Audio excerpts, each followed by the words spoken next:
आज हम एक कहानी के विषय में बात करेंगे। पिंजर। ये भी रविन्द्रनाथ टैगोर की कहानी है।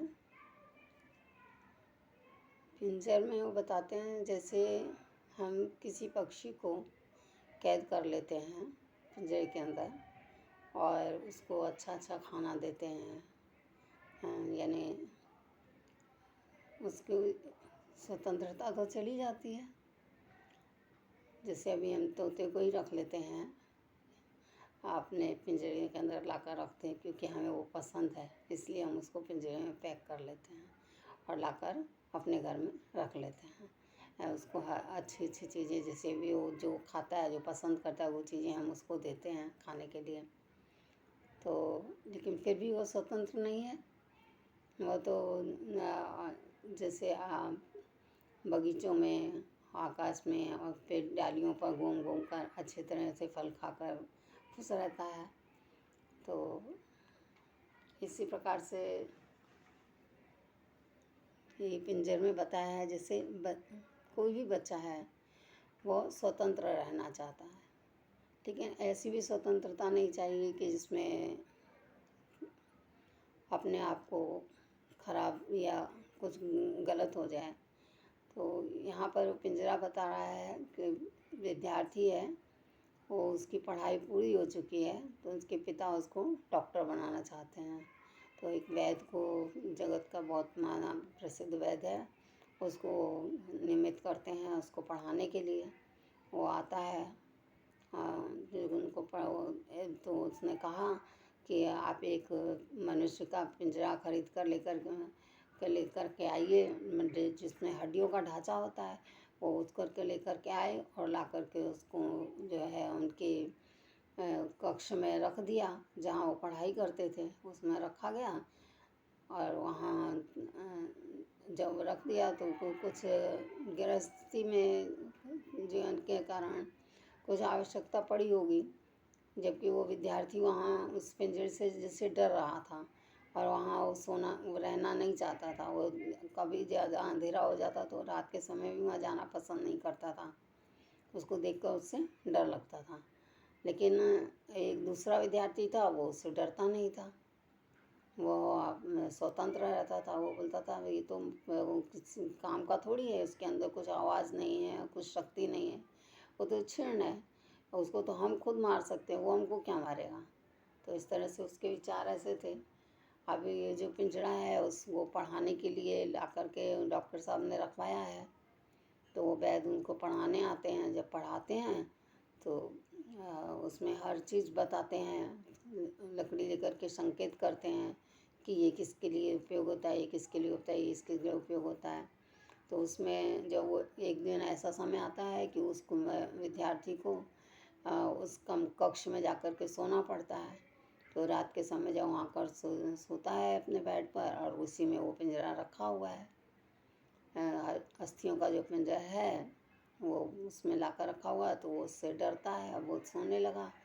सामने गिरजाघर था, उनके नज़दीक में वहाँ गिरजाघर की लैंप जल रही थी। जब तक तो रोशनी आती रही तो उसको कुछ नहीं लगा, लेकिन जैसे ही 12 बजे और गिरजाघर की जो लैंप थी वो बंद होने लगी और एकदम से अंधेरा ज़्यादा छा गया, तो डरने लगा। और रियल में ऐसा हुआ कि एक आत्मा आती है और आकर के वहाँ उसको ऐसा लगता है कोई चल के आ रहा है, आहट हो रही है। तो वो कहता है कि कौन हो, सामने आओ, क्या काम है तुमको। तो बोलती है कि अच्छा आपने पूछा है तो बहुत अच्छा किया, मैं आपको उसका जवाब दूँ कि मैं अपने पिंजरे से मिलने आई हूँ। मैं अपने पिंजरे में रहना चाहती हूँ। 25 साल पहले मैं इस पिंजरे में रहती थी और अब मुझे जो है से मिलना है, मैं उसमें वापस रहना चाहती हूँ। अपने पिंजरे से तो मिलने में कभी भी आ सकती हूँ ना, उसमें कोई मुझे रोक टोक तो है नहीं, रोकने वाला कौन होता है। तो लेकिन वो शून्य आत्मा जो एक शमशान में मृत शरीर की तरह से है, और वो आकर के तो उस कहती है कि अच्छा मैं कुछ अपनी कहानी बताऊं, आप सुनोगे। तो उसने कहा डरते हुए, अच्छा ठीक है बताइए। तो उसने बताया कि मैं इस पिंजरे में रहती थी और उस समय मैं भी मनुष्यों की तरह से व्यवहार करती थी, मनुष्यों के बीच रहती थी।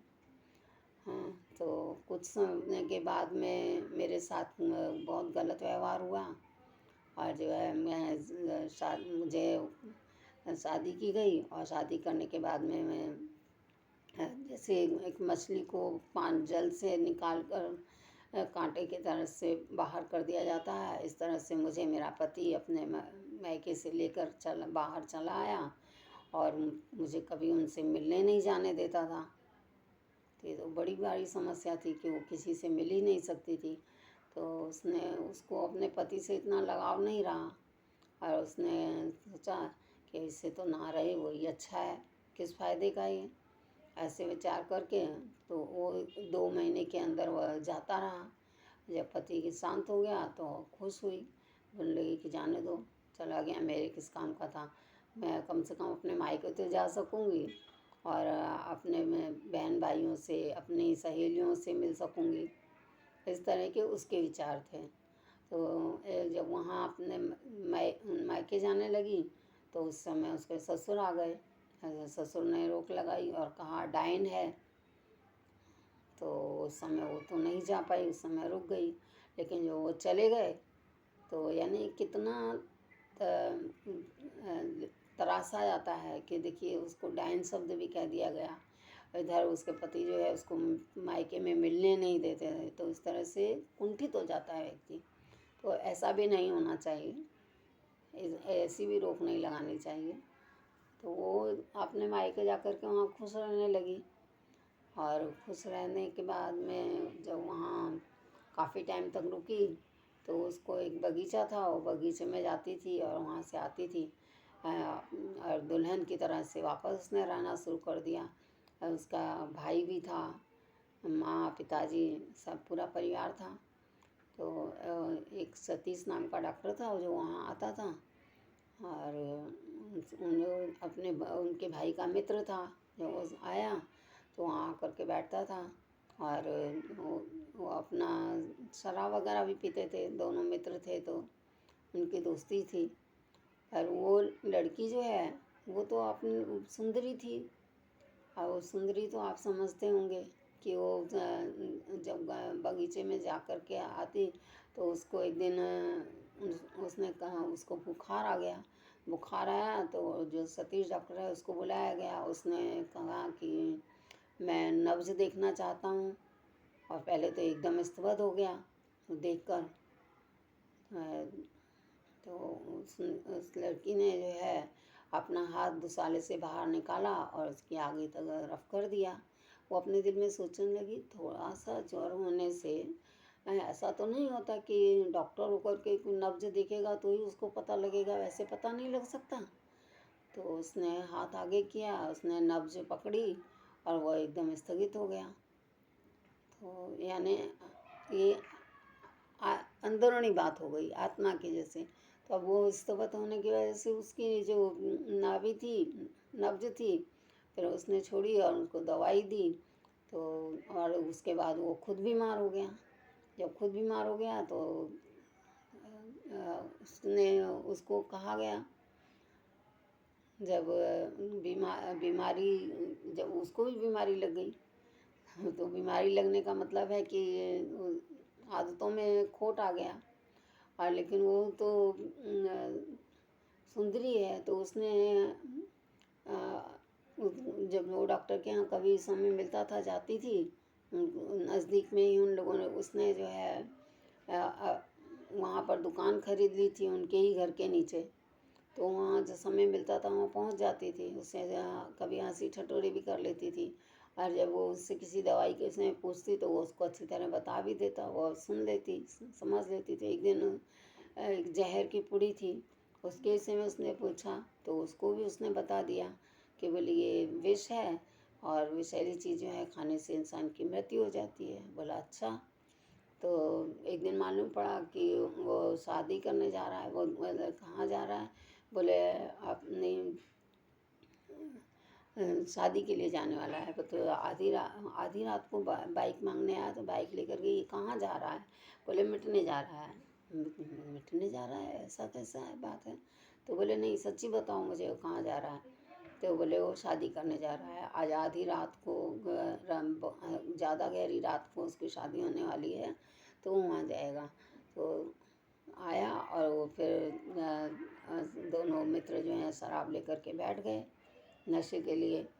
उसने देखा, उसने वो दुल्हन का रूप बना रखा था और वो जब बगीचे में चली जाया करती थी और अपने आप को सतीश भी बना लेती थी, समझ लेती थी, और अपने में स्त्री भी समझ लेती थी। तो इस तरह से उसका वो चलता रहा। और बाद में जब वो वहाँ पहुँचा तो जब वो शराब पीने लगा, नशा करने लगा, तो उसने उसको भी जहर दे उसकी नशीली बोतल में डाल दिया और वो बगीचे की तरफ गई और वहाँ जाकर उसने खुद भी उस जहर को ले लिया। अब जहर को तो ले लिया उसने, तो उसने कहा कि डॉक्टर साहब पहले ही कह दिया था कि आप इतने जानकार हैं कि आपको आप छड़ी से बता रहे हैं कि ये हृदय है, ये चीज़ है, ये वो चीज़ है, सब चीज़ की आपको जानकारी है, तो आपको ये नहीं पता लगा कि हृदय क्या काम करता है और किस तरह से उसकी जानकारी। आप बता रहे हो कि वो फूल की तरह से होता है, वहाँ पर एक प्रकार का फूल, जब वो यौवन अवस्था होती है तो उसमें एक प्रकार का फूल निकल आता है। हाँ, तो आप इतना सब जानते हैं। तो उसके बाद वो क्या करती है कि जब उसको मालूम पड़ता है और उसके बाद में वो नशीली दवा उसको भी देती है और खुद भी ले लेती है और उसके बाद उनका सुनहरा सपना टूट जाता है और वो मृत्युशैया पर चली जाती है। तो इस तरह से वो विदा लेती है। तो कहते हैं कि आदतें सही होनी चाहिए और दृढ़ निश्चय होना चाहिए। तो यहाँ से सीख हमको मिलती है कि कभी भी गलत किसी के साथ व्यवहार मत करो और जो समझदारी है वो समझदारी से काम लो। नियम संयम सबके लिए है, डॉक्टर है तो क्या हुआ। तो इस तरह से बताते हैं और मैं इतना कहकर आप सभी को ये पुस्तक पढ़ने के लिए निवेदन करूँगी कि आप इसको पढ़ें। बहुत अच्छी पुस्तक है, सीख मिलेगी। धन्यवाद। जय श्री कृष्ण। राधे राधे।